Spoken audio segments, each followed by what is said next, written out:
Hello दोस्तों, स्वागत है आपका हमारे YouTube चैनल में। तो देखिए, चर्चा कर लेते हैं पंचायती राज व्यवस्था को।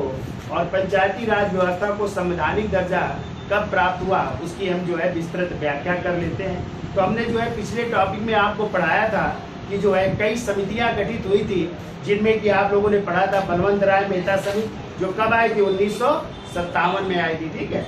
और इस बलवंत राय मेहता समिति ने त्रिस्तरीय पंचायती राज व्यवस्था की सिफारिश की थी।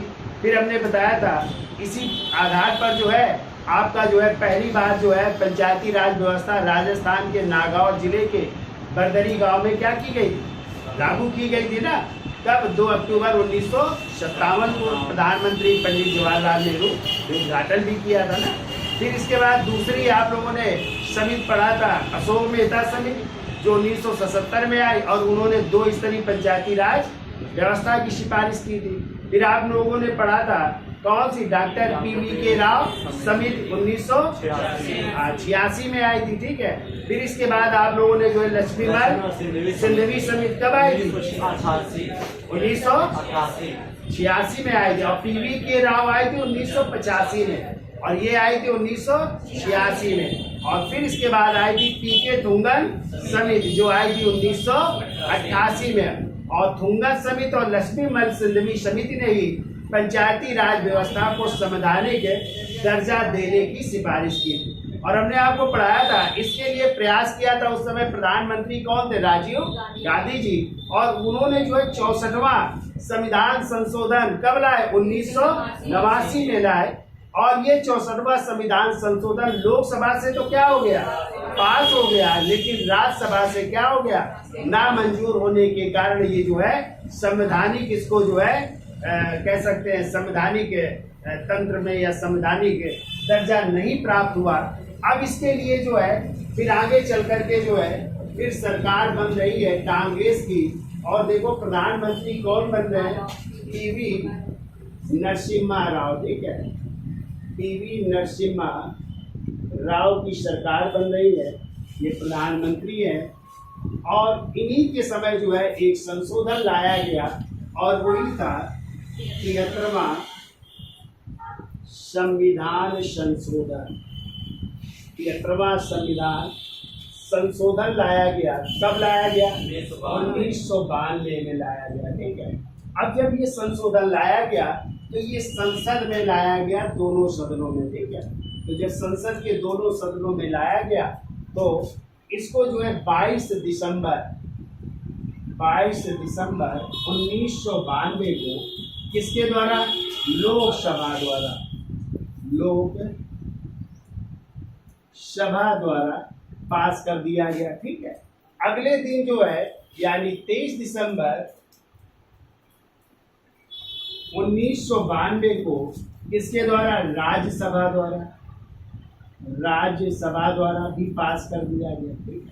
अब पास करने के बाद दोनों सदनों से जब ये पास हो गया तो फिर गया राज्यों में। कहाँ पे गया? क्योंकि ये कहाँ की बात थी? राज्य की बात थी। ठीक है। तो राज्यों में गया, और 17 राज्यों की यानी आधे से अधिक राज्यों का क्या होना चाहिए? समर्थन भी होना चाहिए। ठीक है। यानी ये कैसा है? ये कैसा जो है संविधान संशोधन है? विशेष बहुमत प्लस आधे राज्यों का समर्थन। ठीक है।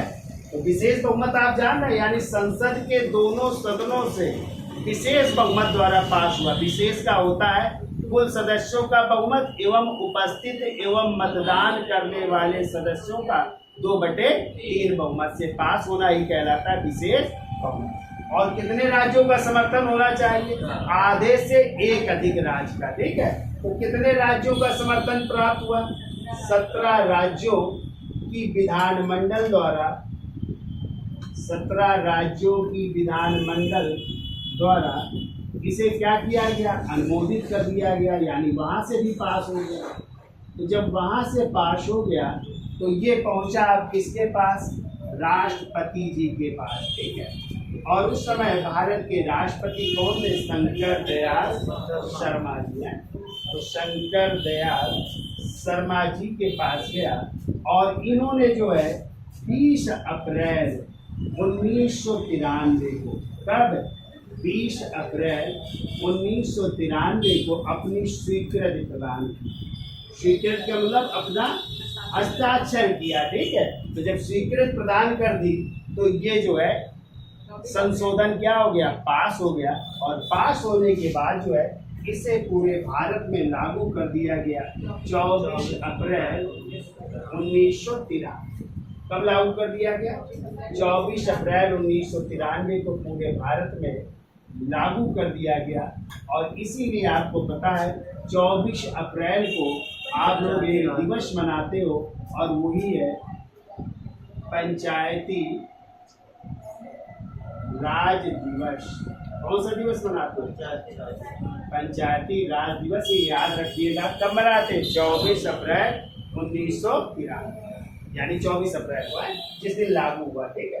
अब जब लागू हो गया तो पता है किस भाग में जो है इसका जो है संशोधन किया गया, यानी किस भाग में जो है कह सकते हैं इसको पुनर्स्थापित किया गया। तो भाग पहले 9 ही था, तो 9 में इसको फिर पुनर्स्थापित किया जाता है। तो पंचायती राज व्यवस्था किस भाग में है? तो भाग 9 में है, ठीक है। अब इसके लिए एक अनुसूची जोड़ी गई। तो कौन सी अनुसूची जोड़ी गई? तो 11वीं अनुसूची जोड़ी गई। तो क्वेश्चन आता है पंचायती राज व्यवस्था किस अनुसूची में? तो क्या बताओगे आप लोग? 11वीं अनुसूची में। पूछे जाए कितने अनुच्छेद जोड़े गए इसमें? तो कितने अनुच्छेद? 16 अनुच्छेद जोड़े गए। अब ये 16 अनुच्छेद कहाँ से कहाँ तक थे? तो आपको याद रखना है 243 से लेकर के 243 के आड़ा तक।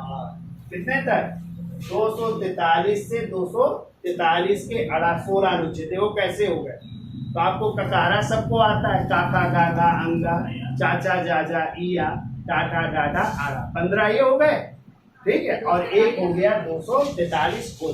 तो 16 अनुच्छेद हो गए। तो 16 अनुच्छेद या इंग्लिश में भी कभी कभी आ जाता है, तो आप लोग लिखिएगा 243 से लेकर के 243 का कौन सा नंबर? वो नंबर है। तो दोनों नोट कर लेना, हिंदी में भी और इंग्लिश में। तो इंग्लिश में 243 के 16 अनुच्छेद हो गए। और पता है कितने विषय शामिल किए गए इसमें? विषय यदि आ जाए कितने विषय हैं? तो 29 विषय हैं। कितने? 29 विषय हैं, ठीक है। अब चूंकि ये राज्यों द्वारा लागू किए जाते हैं पंचायती राज व्यवस्था, किसका कर्तव्य है? राज्य का। कभी आ जाए पंचायती राज व्यवस्था किस सूची का विषय है? तो राज सूची का विषय। तो यहाँ पे ये भी याद रखिएगा, ये राज सूची का विषय। किस सूची का विषय? राज सूची का विषय है। चूंकि आप लोग अभी आगे पढ़ेंगे कि चूंकि पंचायती राज व्यवस्था या ग्राम पंचायतों के गठन की जिम्मेदारी किसकी है? राज्य की। तो आप लोगों ने राज्य के नीति निर्देशक तो पढ़े थे, और वहां पे पढ़ा था अनुच्छेद 40 में बात की गई थी ग्राम पंचायतों के गठन। और ग्राम पंचायतों का गठन कौन करता है? राज्य, ठीक है। राज्य द्वारा ग्राम पंचायतों का चुनाव होता है ना, और चुनाव कौन करवाता है? राज्य का निर्वाचन आयोग करवाता है, ठीक है। तो कितनी चीजें याद हो जाएंगी, ठीक है। यानी 73वें संविधान संशोधन 1992 द्वारा किस भाग को पुनर्स्थापित किया गया? भाग 9 को। कौन सी अनुसूची जोड़ी गई? 11वीं अनुसूची। कितने अनुच्छेद जोड़े गए? 16, जो कब से कहाँ तक है? 243 से 243 के आड़ा तक है, ठीक है। या कह सकते हो 243 से 243 के ओ तक है। विषय कितने हैं? 29 विषय है, ठीक है। और ये किस सूची के विषय है? राज्य सूची के विषय है, ठीक है। ये ध्यान रखिएगा। अब यदि आ जाए कि पहली बार जो है इस संशोधन अधिनियम द्वारा किस राज्य में पंचायती राज व्यवस्था को लागू किया गया? तो ध्यान रखिएगा 1994 में सर्वप्रथम जो है मध्य प्रदेश में। कहाँ पे? मध्य प्रदेश में जो है पंचायती राज व्यवस्था के क्या करवाया गया? चुनाव आयोजित करवाया गया। तो ये याद है कौन सा राज्य है जहाँ पे जो है पंचायती राज व्यवस्था को लागू किया गया? तो वो राज्य हो जाएगा मध्य प्रदेश। कब? 1994 में यहाँ पे चुनाव करवाए गए पंचायतों के, ठीक है, करवाए। यहाँ तक समझ में आ गया? तो इसका स्क्रीनशॉट ले लो और आगे चलते हैं। अब देखिए इस अधिनियम के तहत क्या बातें हुई, तो लिखिए इस अधिनियम के तहत, इस अधिनियम के तहत, देखो इस अधिनियम के तहत सभी स्तरों पर नियमित चुनाव कराने, सभी स्तरों पर नियमित चुनाव कराने की बात की गई है। नियमित चुनाव कराने, ठीक है, कामा आ गया। जो भी स्तर होंगे जिस राज्य में, कहीं पे एक स्तरीय व्यवस्था है, कहीं पे 2 स्तरीय है, और अपने उत्तर प्रदेश में कितने स्तरीय, 3 स्तरीय व्यवस्था है। तो कहा सभी स्तरों पर नियमित चुनाव होने चाहिए। प्लस कहा गया, इसमें बात की गई कि एससी यानी अनुसूचित जात और एसटी यानी अनुसूचित जनजात तथा महिलाओं के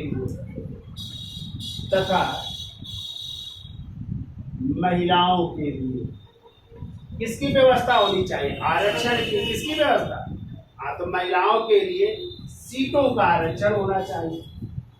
महिलाओं के लिए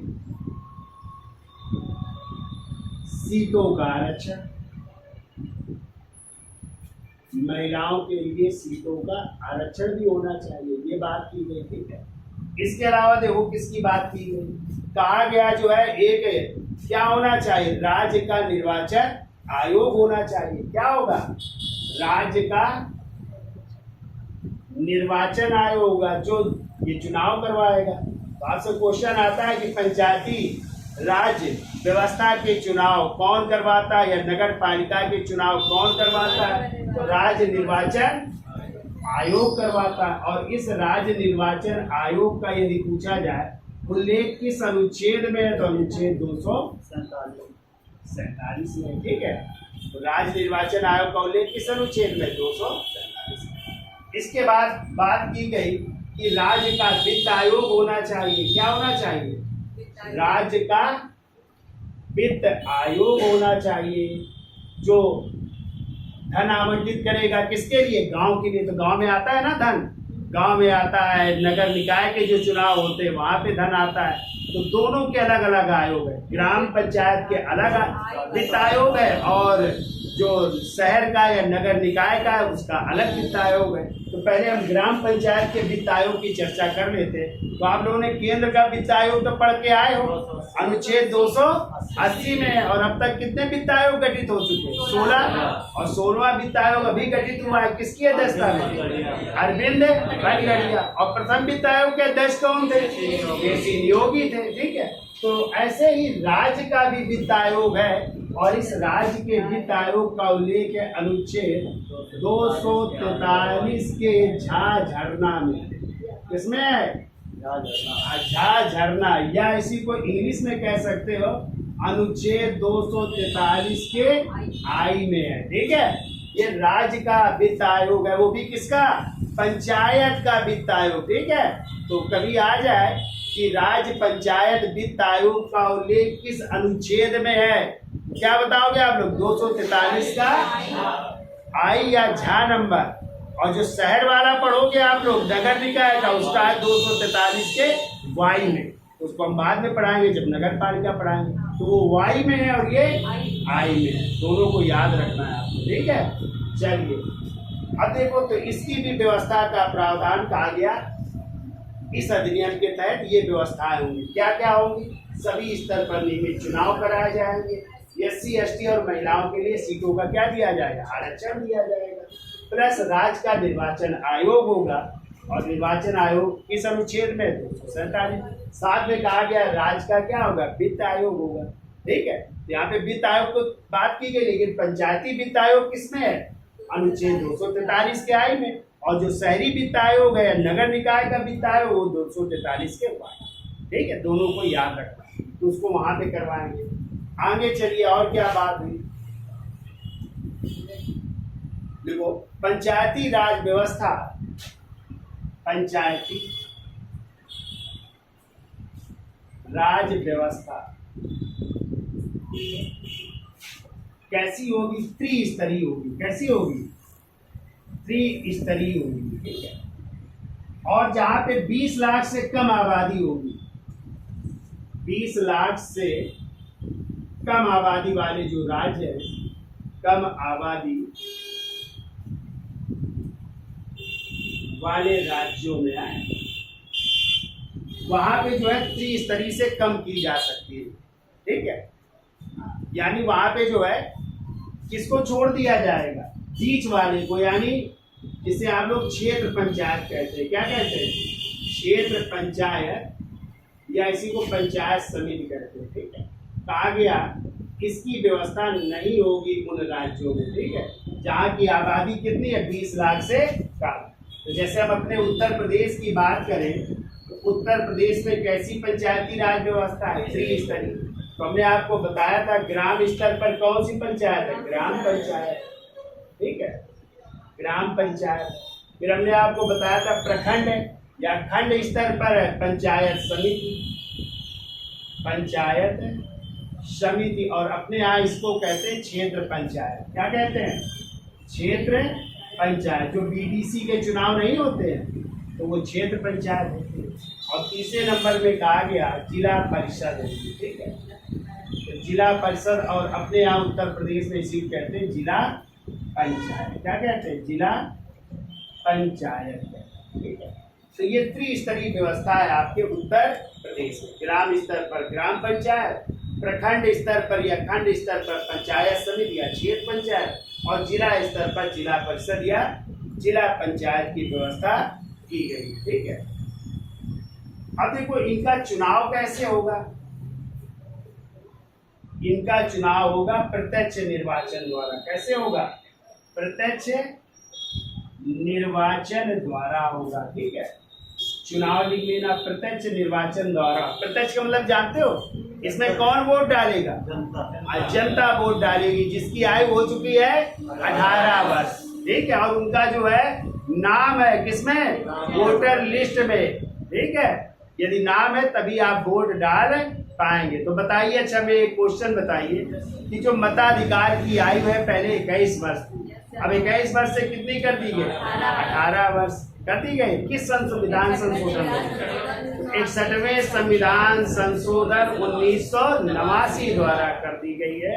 ये भी आपको याद रखना है। ठीक है। तो कैसा चुनाव होगा? प्रत्यक्ष निर्वाचन द्वारा होगा, लेकिन निर्वाचन की प्रकृति अंतिम रूप से, देख लो, लेकिन निर्वाचन की प्रकृति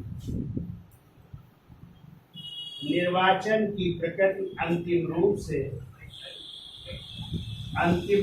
से कौन डिसाइड करेगा? राज्य सरकार। कौन डिसाइड करेगा? अंतिम रूप से राज्य सरकार निर्धारित करती है। अंतिम रूप से कौन? राज्य सरकार निर्धारित करती है। अंतिम रूप से राज्य सरकार निर्धारित करती है। ठीक है। इसलिए पंचायती राज व्यवस्था किस सूची का विषय है? तो इसीलिए आगे जोड़ लो, इसीलिए ये राज्य सूची का विषय है। इसीलिए ये राज्य सूची का विषय है। राज्य सूची का विषय है। ठीक है। और लिख लो आगे, अनुच्छेद 40 में किसकी बात की गई है? ग्राम पंचायतों के गठन की है। अनुच्छेद 40 में ग्राम पंचायतों के गठन की व्यवस्था की गई है। ठीक है। तो राज्य के नीति निर्देशक तत्व अनुच्छेद 40, जिसमें किसकी बात की गई? ग्राम पंचायतों के गठन की बात की गई। ठीक है। समझ गए? तो भाई, यानी निर्वाचन की प्रकृति अंतिम रूप से कौन निर्धारित करेगा? राज्य सरकार निर्धारित करेगा। इसलिए ये किस सूची का विषय है? राज्य सूची का विषय है। ठीक है। और कहा गया अनुच्छेद 40 के तहत किसकी व्यवस्था करेगी राज्य सरकार? ग्राम पंचायतों के गठन, चूंकि राज्य के नीति निर्देशक तत्व के अंतर्गत। तो ये 40 भी याद रखिएगा, बहुत पूछा जाता है कि ग्राम पंचायतों के गठन का उल्लेख किस अनुच्छेद में है, तो क्या बताओगे? हाँ, अनुच्छेद 40 राज्य के नीति निर्देशक।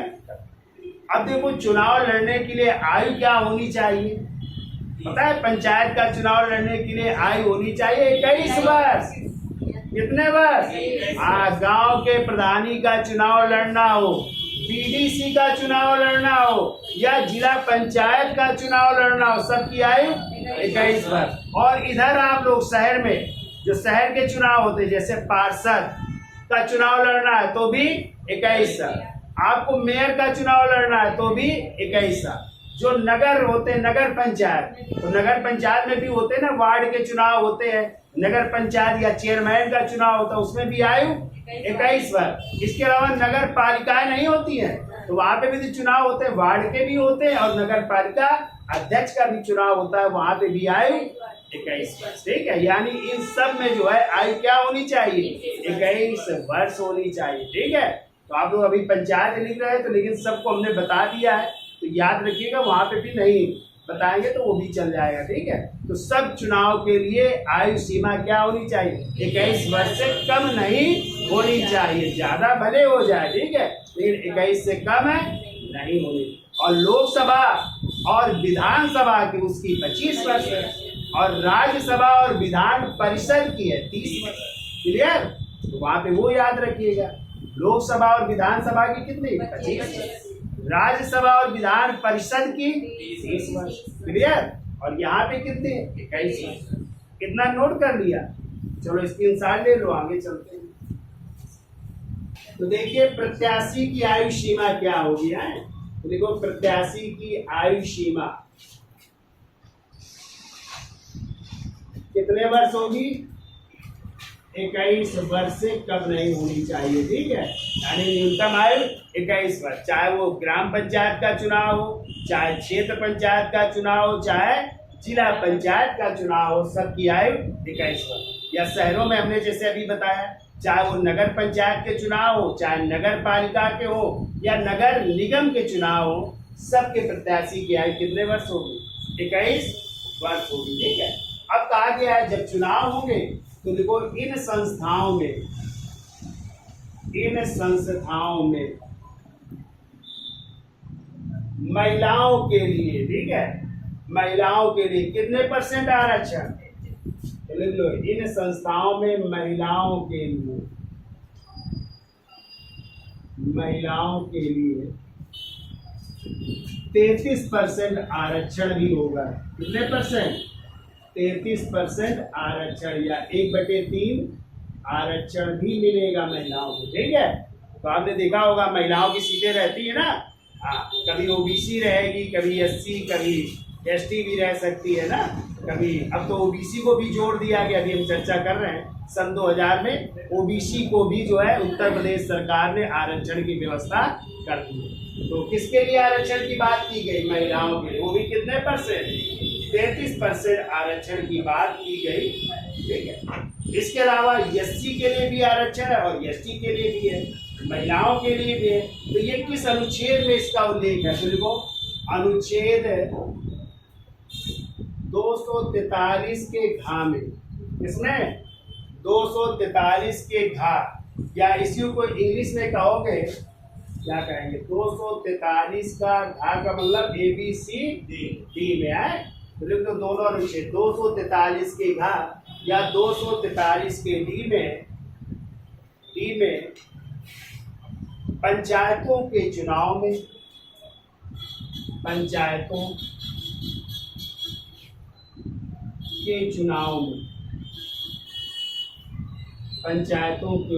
में किसको आरक्षण?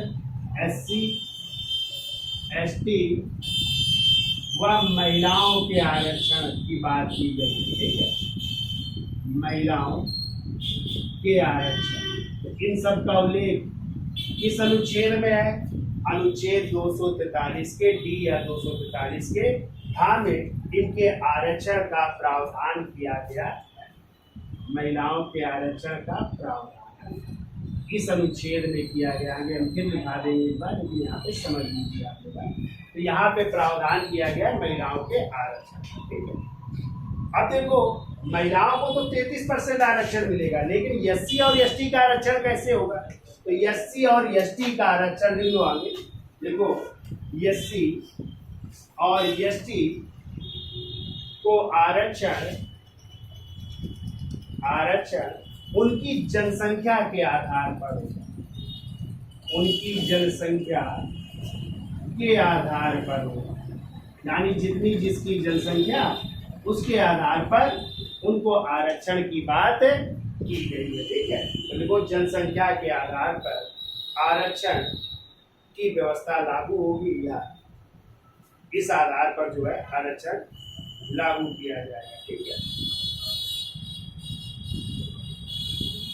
अब देखो एक संशोधन हुआ था 83वां संविधान संशोधन 2002 में। 83वें संविधान संशोधन 2002 के तहत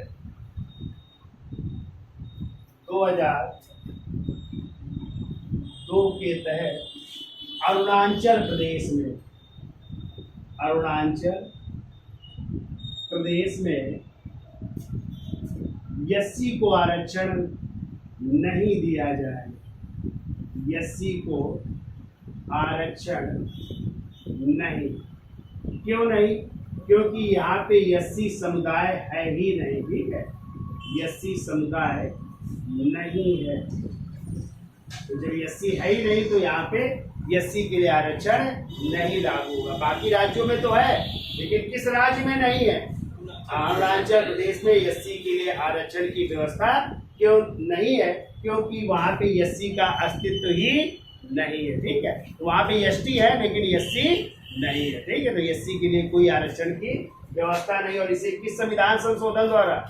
83वें संविधान संशोधन द्वारा जोड़ा गया है। ठीक है, ये देखिए एक संशोधन हुआ था 95वां संविधान संशोधन है। तो देखिए 95वें संविधान संशोधन, और ये 95वां संविधान संशोधन हुआ था 2010 में। ठीक है, लिख लो 2010 में। तो इसके तहत जो है एससी एसटी के आरक्षण को बढ़ा दिया गया था। कब तक? देखो एससी एसटी के आरक्षण को 10 वर्ष बढ़ाकर 2010 से आरक्षण को बढ़ाकर 25 जनवरी 2010 से 25 जनवरी 2020 तक कर दिया गया था। ठीक है, लेकिन 20 अब खत्म हो गया तो फिर संशोधन किया गया, फिर इनको बढ़ा दिया गया। इस संविधान संशोधन द्वारा देखिए 104वें संविधान संशोधन 104वें संविधान संशोधन 2019 द्वारा एससी एसटी के आरक्षण को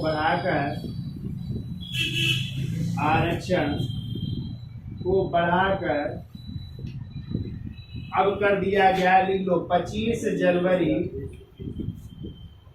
2020 से 25 जनवरी 2030 तक कर दिया गया। ठीक है, क्योंकि 25 जनवरी को आपको पता है क्या गठित हुआ था?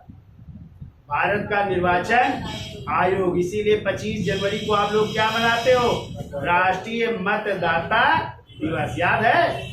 आज राष्ट्रीय मतदाता दिवस भी मनाते हैं, याद रखिएगा। ठीक है, क्लियर? तो कब तक के लिए बढ़ा दिया गया? 25 जनवरी 2030 तक के लिए बढ़ा दिया गया।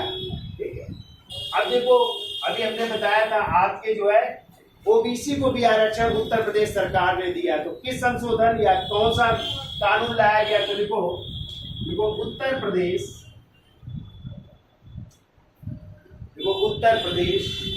में राज्य विधानमंडल ने, उत्तर प्रदेश में राज्य विधानमंडल ने सन 2000 में,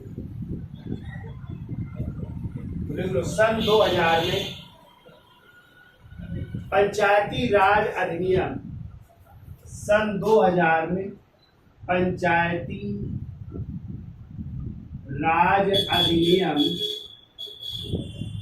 1947 में संशोधन करके पंचायती राज अधिनियम 1947 में संशोधन करके अन्य पिछड़ा वर्ग के लिए या ओबीसी के लिए आरक्षण का प्रावधान किया है। आरक्षण का प्रावधान किया है। आरक्षण का प्रावधान किया है। तो कब किया गया? सन 2000 में। किसके द्वारा? उत्तर प्रदेश की विधान मंडल द्वारा। ठीक है। किस में संशोधन किया गया? तो पंचायती राज अधिनियम 1947। और अब ओबीसी के लिए या अन्य पिछड़ा वर्ग के लिए भी पंचायती राज संस्थाओं में जो है आरक्षण की व्यवस्था की गई। तो आपने देखा होगा अब ग्राम प्रधानी के जो चुनाव होते हैं तो कभी कभी ओबीसी सीट, ओबीसी पुरुष हो जाती है या ओबीसी महिला हो जाती है ना। ऐसे बीडीसी में भी हो जाता है, कभी ब्लॉक प्रमुख का चुनाव का ओबीसी हो जाए, ठीक है, या क्षेत्र पंचायत का चुनाव ओबीसी, जिला पंचायत भी ओबीसी ना। ऐसे शहरों में नगर निगम की भी या मेयर की सीट भी ओबीसी, नगर पालिका की भी, तो उनके लिए भी आरक्षण की व्यवस्था की गई। और ये आरक्षण आपका जो एससी एसटी ओबीसी का आरक्षण है या महिलाओं का आरक्षण है, ये चक्रण पद्धति द्वारा होता है। इसी को कहते हैं रोटेशन। क्या कहते हैं? रोटेशन पद्धति द्वारा, यानी एक बार का पुरुष सीट हो या जनरल होगी तो एक बार का ओबीसी हो जाए, एक बार एससी, फिर एक बार महिला।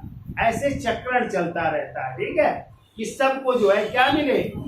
मौका मिले, हर व्यक्ति को मौका मिले पंचायत राज। ठीक है, तो इतना याद हो गया। ओबीसी को कब दिया गया? सन 2000। तो इसकी साल ले लो, फिर आगे चलो। तो देखिए पंचायतों का कार्यकाल कितने वर्ष का होता है? तो देखिए कार्यकाल होता है 5 वर्ष का। ठीक है, कितने वर्ष का? 5 वर्ष का। कब से? तो लिख लो शपथ ग्रहण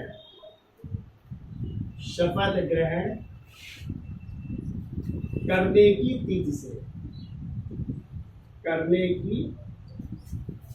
से।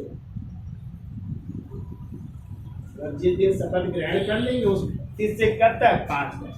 लेकिन ध्यान रखिएगा राज्य सरकार इन्हें समय से पूर्व भी क्या कर सकती है? भंग कर सकती है। लिख लो, परंतु राज्य सरकार समय से पूर्व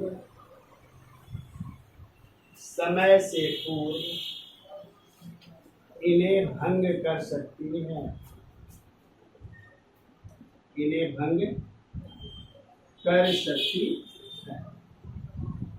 तो समय से पूर्व यदि भंग कर दी और 6 माह से अधिक का टाइम है, मतलब मान लो साल भर टाइम अभी बचा था, ठीक है, तो फिर 6 माह के अंदर क्या करवा लिए जाएंगे? चुनाव करवा लिए जाए। और यदि 6 माह टाइम बचा है तो फिर चुनाव नहीं करवाएंगे, वो ऐसे ही चलता रहेगा। फिर इसके बाद चुनाव राज्य सरकार जब मनाएगा तब करवाएंगे। ठीक है, ये भी आपको ध्यान है रखना। ठीक है, नहीं 5 वर्ष से बढ़ा नहीं सकती है, 5 वर्ष तो रहेगा। लेकिन यदि पहले भंग किया है तो 6 माह का टाइम है तो फिर चुनाव नहीं होगा, और 6 माह से ज्यादा है तो फिर चुनाव करा दिया जाएगा। ठीक है, तो चुनाव भी जो होगा, यदि मान लो 2 साल का टाइम बचा है, ठीक है, और यदि भंग कर दिया गया तो फिर तो वो होगा पूरे के लिए। और मान लो आपने देखा होगा कभी कभी किसी प्रधान की मृत्यु हो जाती है, मान लो चुना गया और 2 साल बाद उसकी क्या हो गई? मृत्यु हो गई। अभी उसका कार्यकाल कितना था? 3 वर्ष। तो ऐसी स्थिति में फिर से चुनाव होगा, तो जो नया प्रधान चुन करके आएगा वो बाकी समय के लिए होगा, ना कि पूरे 5 वर्ष के लिए। ध्यान रखिएगा, यदि किसी की मृत्यु हो जाती है, कोई प्रधान त्याग पत्र दे देता है बीच में, उसका कार्यकाल बचा है, तो जो नया चुनाव होगा वो बचे हुए समय के लिए होगा, ना कि पूरे 5 वर्ष के कार्यकाल के लिए। जितना बचा है, ठीक है, उतने के लिए होगा। ठीक है, अभी हमारे गांव में ऐसा हुआ था, तो मर गए थे, बुढ़े थे, तो उनकी मृत्यु हो गई थी, तो फिर जो चुनाव हुआ तो जो बचा था कार्यकाल उसके लिए। ठीक है, अब देखिए कोई भी प्रधान चुन लिया जाता है, सुन लो, ठीक है, तो 2 वर्ष तक उसके खिलाफ आप लोग जो है अविश्वास प्रस्ताव नहीं ला सकते। जैसे हटा नहीं सकते प्रधान को, तो 2 साल तक तो हटा ही नहीं सकते, 2 वर्ष बाद ही उसके खिलाफ जो है क्या लाया जाएगा? अविश्वास। पहले वहाँ के नागरिक बहुमत से, और फिर जो है जो आपके सदस्य होते हैं, मेंबर नहीं होते प्रधान के, किसी गांव में 7 होते हैं, किसी में 9 होते हैं, जो बड़ा गांव है 11, तो फिर भी मेंबर जो है क्या डालेंगे, वोट डालेंगे, ठीक है। और गांव का भी बहुमत होना चाहिए, बीडीसी नहीं, मेंबर। बीडीसी तो हटा सकते हैं उसको, ब्लॉक प्रमुख, वो भी फिर से चुनाव हो सकता है, उनके खिलाफ अविश्वास प्रस्ताव लाया जाए, फिर से मतदान होगा, तो उनको हटना पड़ेगा, नया भी ब्लॉक प्रमुख बन सकता है, ठीक है। लेकिन 2 वर्ष तक प्रधान को हटा नहीं सकते, ठीक है। तो यहाँ तक समझ में आ गया है। 6 माह से ये पहले कार्यकाल बचा है तो फिर से चुनाव कराया जाए, लेकिन बचे हुए समय के लिए वो बनेगा। और 6 माह का टाइम बचा है तो फिर चुनाव नहीं कराया जाए, फिर वही जो टाइम बचा था उसके लिए ही चुनाव कराया। अब देखो इन अनुच्छेदों में जो 16 अनुच्छेद है, क्या क्या वर्णन है, उनकी भी हम चर्चा कर लेते हैं। तो आप लोग लिखते चलिएगा और किसमें क्या वर्णन है उसकी चर्चा। 243 में क्या है, 243 के का में क्या है, खा में क्या है, गा में क्या है, धा में है, उसकी भी चर्चा कर लेते हैं। तो इसका स्क्रीनशॉट ले लो, फिर आगे चलते हैं। ध्यान रखिएगा, परिभाषा है, क्या है, यानी ग्राम पंचायत की परिभाषा का उल्लेख है, ठीक है। फिर वो 243 का नंबर, तो हम का लिख देते हैं, आप लोग ए भी लिख सकते हो, 243 का ए, इंग्लिश मीडियम है तो ए भी लिख सकते हो। तो इसमें है ग्राम सभा का वर्णन है, इसमें लिख लो ग्राम सभा का वर्णन। फिर लिखो का के बाद खा नंबर, इसमें लिखो ग्राम सभा के गठन का वर्णन है। तो ग्राम सभा का गठन है, इसमें ग्राम सभा का गठन की बात की गई है। फिर वो खा के बाद गा नंबर, तो 243 के गा में बात की गई है, ग्राम सभा की संरचना की बात की गई है। देखो ग्राम सभा की संरचना की बात की गई, कैसी संरचना होगी है। गा के बाद लिखो खा नंबर, तो खा में हमने आपको बताया था इसमें आरक्षण की बात की गई है, ठीक है। SC ST और महिलाओं के पीछे हमने लिखा है ना डिटेल में, तो उसके आरक्षण की बात की गई है, ठीक है। फिर लिखो घा के बाद, सॉरी घा लिख लिया, तो वही आरक्षण किसकी, SC ST और महिलाओं की, ठीक है। अब तो OBC को भी है, तो वो भी कह सकते हैं, OBC का भी आरक्षण है। फिर देखो अंगा में है पंचायतों का कार्यकाल है, पंचायतों का कार्यकाल क्या होगा उसकी बात की गई, कभी हमने चर्चा की, कार्यकाल किया। अंगा के बाद आता है चा नंबर, चा में जो है सदस्यों के लिए अयोग्यताओं की बात की गई है, सदस्यों के लिए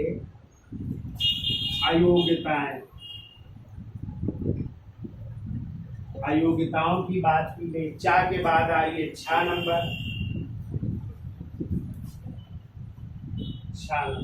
तो पंचायतों के लिए शक्तियों की बात की गई है, पंचायतों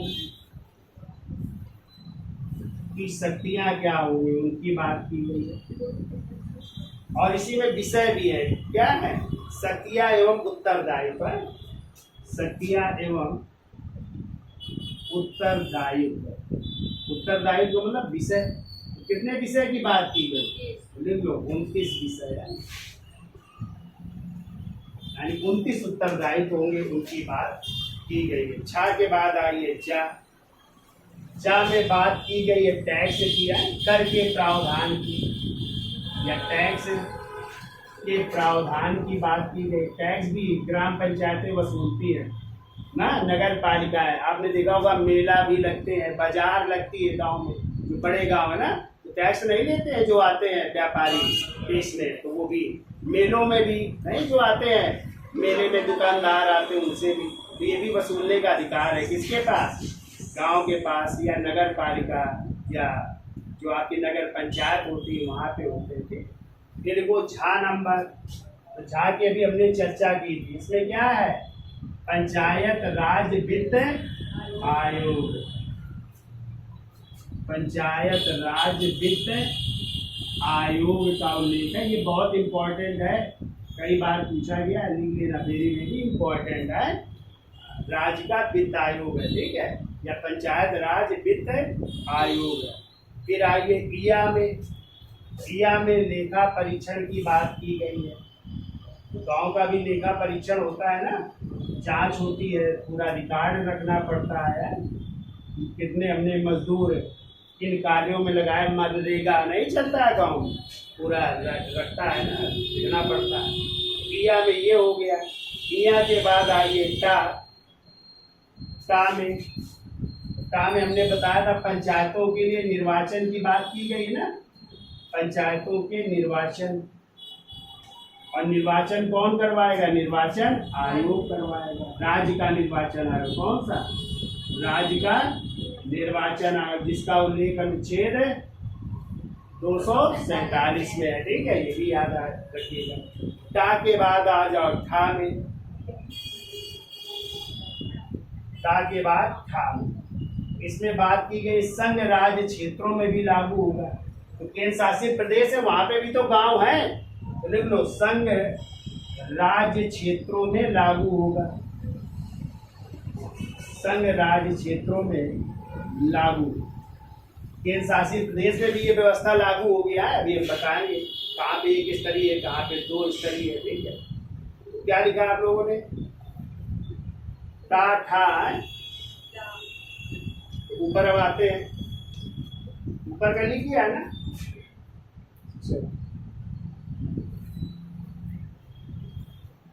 तो ठा के बाद लिखो डा, तो लिखो 243 का से डलिया है, तो 243 के डा में लिख लो। इसमें व्यवस्था की गई है कुछ क्षेत्रों पर लागू ना होना, कुछ क्षेत्रों पर लागू ना होना, कुछ ऐसे क्षेत्र हैं जहाँ पे नहीं लागू होगा, ठीक है। टा के बाद क्या आएगा? हाँ, ढक्कन है, तो लिख लो दास, ढा से ढक्कन। इसमें बात की गई, लिख लो, देखो, विद्यमान विधियों और पंचायतों का बना रहना। विद्यमान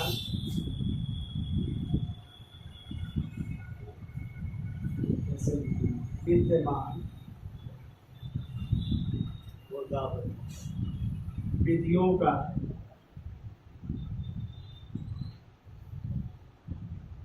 विद्यमान विधियों का और पंचायतों का बना रहना, और पंचायतों का बना रहना।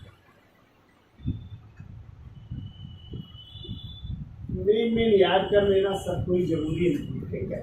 और अंतिम है अड़ा नंबर है, तो टा ठा डा ढा अड़ा। इसमें निर्वाचन संबंधी मामलों में न्यायालय का हस्तक्षेप, निर्वाचन संबंधी मामलों में न्यायालय का हस्तक्षेप, न्यायालय का हस्तक्षेप की बात की गई है। यदि यानी निर्वाचन संबंधी कोई विवाद होता है तो कहाँ होगा? न्यायालय जा सकते हैं, न्यायालय इसको निपटाएगा, ठीक है। अब देखो कितनी जनसंख्या तक कितने सदस्य हो सकते हैं गाँवों में आए, उनकी हम चर्चा कर लेते हैं। तो जल्दी से स्क्रीन साइड लो, फिर आगे चलते हैं। तो देखो, ग्राम सभा के लिए न्यूनतम जनसंख्या, ग्राम सभा के लिए न्यूनतम जनसंख्या कितनी होनी चाहिए? 1000 है, 1000 होनी चाहिए, ठीक है। अब देखो, प्रधान के अतिरिक्त, लिख लो अगला पॉइंट, प्रधान के अतिरिक्त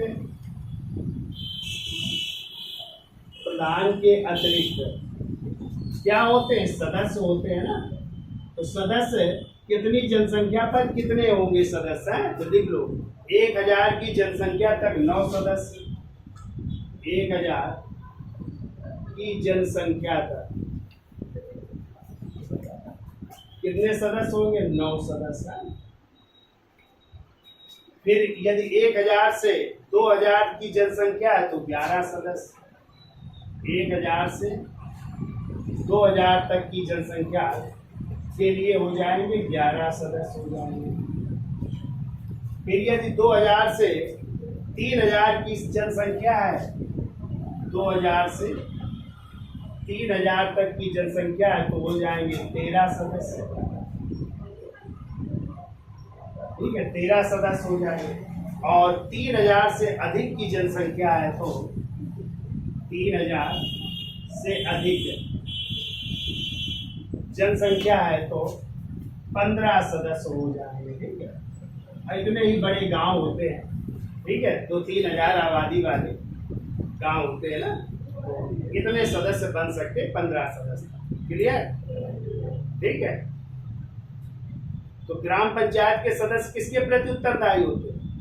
जनता के प्रति। और जनता उन्हें 2/3 बहुमत से हटा सकती है, 2/3 बहुमत से हटा सकती है। देखो एक पॉइंट, देखो ग्राम पंचायत के सदस्य जनता के प्रति उत्तरदायी होते हैं। ग्राम पंचायत के सदस्य जनता के प्रति उत्तरदायी होते हैं। जनता के प्रति उत्तरदायी, और जनता इन्हें 2/3 बहुमत से, और जनता इन्हें 2/3 बहुमत से हटा सकती है, हटा सकती। लेकिन हमने आपको बताया था 2 वर्ष तक तो नहीं प्रस्ताव लाया जाएगा हटाने का, 2 वर्ष बाद ही जनता इनको प्रस्ताव ला करके हटा सकती। ठीक है, अब देखो किस राज्य में कितने स्तरीय व्यवस्था, जैसे हमने आपको बताया उत्तर प्रदेश में पंचायती राज व्यवस्था कितने स्तरीय? 3 स्तरीय। एक क्वेश्चन आता है किस राज्य की पंचायती राज व्यवस्था 4 स्तरीय है? तो वो हो जाएगा आपका पश्चिम बंगाल एकमात्र राज्य है जहाँ पे 4 स्तरीय पंचायती राज व्यवस्था है। तो वहाँ पे भी ग्राम पंचायत होते हैं, अंचल पंचायत होते हैं, आंचलिक परिषद होती है और जिला परिषद। वहाँ पे 4 स्तरीय। अपने उत्तर प्रदेश में 3 स्तरीय है। उत्तर प्रदेश हो गया, बिहार हो गया, महाराष्ट्र, आंध्र प्रदेश, हिमाचल प्रदेश, पंजाब, गुजरात, तमिलनाडु और राजस्थान में कितने स्तरीय? 3 स्तरीय। और कुछ राज्यों में 2 स्तरीय है, वहाँ पे ग्राम पंचायत होती है और पंचायत समिति होती है। तो कौन कौन से राज्य है? असम हो गया, उड़ीसा हो गया, मध्य प्रदेश हो गया, कर्नाटक हो गया और हरियाणा हो गया। यहाँ पे 2 स्तरीय व्यवस्था। और 1 स्तरीय व्यवस्था कहाँ पे? जहाँ पे केवल ग्राम पंचायत केवल होती है वो राज्य है केरल, जम्मू कश्मीर, त्रिपुरा, मणिपुर और सिक्किम। यहाँ पे कितनी स्तरीय व्यवस्था है? 1 स्तरीय। लेकिन ध्यान रखिएगा गोवा में है तो 3 स्तरीय व्यवस्था, लेकिन वहाँ पे ग्राम पंचायत तो है, लेकिन क्षेत्र पंचायत या पंचायत समिति के स्थान पर तालुका समिति है। क्या है? तालुका समिति है। और इसके अलावा जिला परिषद। कुछ राज्यों में जो है जनजातीय परिषद है। क्या है? जनजातीय परिषद है, जैसे मेघालय, मिजोरम, नागालैंड। यहाँ पे पंचायतों का गठन नहीं है, लेकिन वहाँ पे क्या है? उसके स्थान पर जनजातीय परिषदें कार्यरत है। ठीक है, तो ये अब हम लिखा देते हैं आपको, बाकी समझ तो गए। तो इसका एक चार्ट बनवा देते हैं और कहाँ पे 1 स्तरीय, कहाँ 2 स्तरीय और कहाँ पे 3 स्तरीय, उसकी व्यवस्था। इसका स्क्रीनशॉट ले लो, आगे चलते हैं। तो देखिए पंचायतों का स्तर क्या है, तो आप लोग कॉलम बना लीजिए 1 2 3 4 5। तो देखो पंचायतों के स्तर में तो 1 स्तरीय कहीं कहीं है, 2 स्तरीय है, कहीं 3 स्तरीय, कहीं 4 स्तरीय। ठीक है, तो किस तरह 1 स्तरीय है? तो 1 स्तरीय में केवल ग्राम पंचायत है। 2 स्तरीय में क्या है? ग्राम पंचायत और पंचायत समिति है। 3 स्तरीय में क्या है? ग्राम पंचायत, पंचायत समिति और जिला परिषद है। और 4 स्तरीय में हो जाएगा ग्राम पंचायत, अंचल पंचायत, आंचलिक परिषद और जिला परिषद। अब किस राज्य में कैसी स्तरीय व्यवस्था है? तो देखो 1 स्तरीय व्यवस्था है केरल में, जम्मू कश्मीर में, त्रिपुरा में, मणिपुर में और सिक्किम में। यानी यहाँ पे केवल किसके चुनाव होते हैं? ग्राम पंचायत में। 2 स्तरीय व्यवस्था कहाँ कहाँ पे? असम, उड़ीसा, मध्य प्रदेश, कर्नाटक और हरियाणा। यानी यहाँ पे ग्राम पंचायत के चुनाव होंगे और किसके, पंचायत समिति के चुनाव होंगे। त्रिस्तरीय व्यवस्था कहाँ कहाँ पे, उत्तर प्रदेश, बिहार, महाराष्ट्र, पंजाब, आंध्र प्रदेश, गुजरात, हिमाचल प्रदेश, तमिलनाडु और राजस्थान। यहाँ पे त्रिस्तरीय व्यवस्था यानी ग्राम पंचायत, पंचायत समिति, अपने यहाँ उत्तर प्रदेश में क्षेत्र पंचायत कह सकते हैं इसको, या बीडीसी, और तीसरी है जिला परिषद या जिला पंचायत। ठीक है, 4 स्तरीय केवल व्यवस्था है, एकमात्र राज्य है और वो है पश्चिम बंगाल। ये बहुत पूछा जाता है कि किस राज्य में 4 स्तरीय जो है पंचायती राज व्यवस्था है, वो है पश्चिम बंगाल। क्या क्या है, ग्राम पंचायत है, फिर अंचल पंचायत है, फिर आंचलिक परिषद है और फिर जिला परिषद। क्लियर। अब लिख लो गोवा, एक पॉइंट लिखो गोवा। तो गोवा में भी कैसी व्यवस्था है, स्तरीय व्यवस्था है, लेकिन वहां पे त्रिस्तरीय में देखो, एक तो आपकी ग्राम पंचायत तो है, ग्राम पंचायत तो है, लेकिन दूसरी जो पंचायत समिति है, दूसरा जो पंचायत समिति है ना, तो यहाँ पे जो है तालुका समिति है। क्या है, तो यहाँ पे दूसरा वाला चेंज है, यहाँ पे तालुका समिति है। ठीक है, तालुका समिति, तालुका समिति, और तीसरी यहाँ पे जिला परिषद है। तो क्या चेंज है, पंचायत समिति की जगह तालुका समिति है। ठीक है, ये चेंज है, बाकी है त्रिस्तरीय, किसमें, गोवा में। तो ये याद रखिएगा। देखो कुछ राज्यों में जो है ये पंचायतें ना होकर के वहां पे जनजातीय परिषद है, एक स्तरीय है। कौन कौन से राज्य हैं, तो लिख लो मेघालय, मेघालय हो गया, मेघालय के बाद मिजोरम और नागालैंड है, मिजोरम और नागालैंड। यहाँ पे जो है एक स्तरीय है, एक स्तरीय क्या है, जनजातीय परिषद है, जनजातीय परिषद की व्यवस्था की हुई है। तो जनजातीय इलाके हैं ये, तो यहाँ पे जनजातीय परिषद का गठन किया गया। ठीक है, तो ये आपको याद रखना है। और ये कहानी थी आपकी पंचायती राज व्यवस्थाओं की। अब हम अगला टॉपिक पढ़ाएंगे नगर पालिका या नगरीय प्रशासन की चर्चा। ठीक है, तो आज के लिए इतना रखते हैं। धन्यवाद।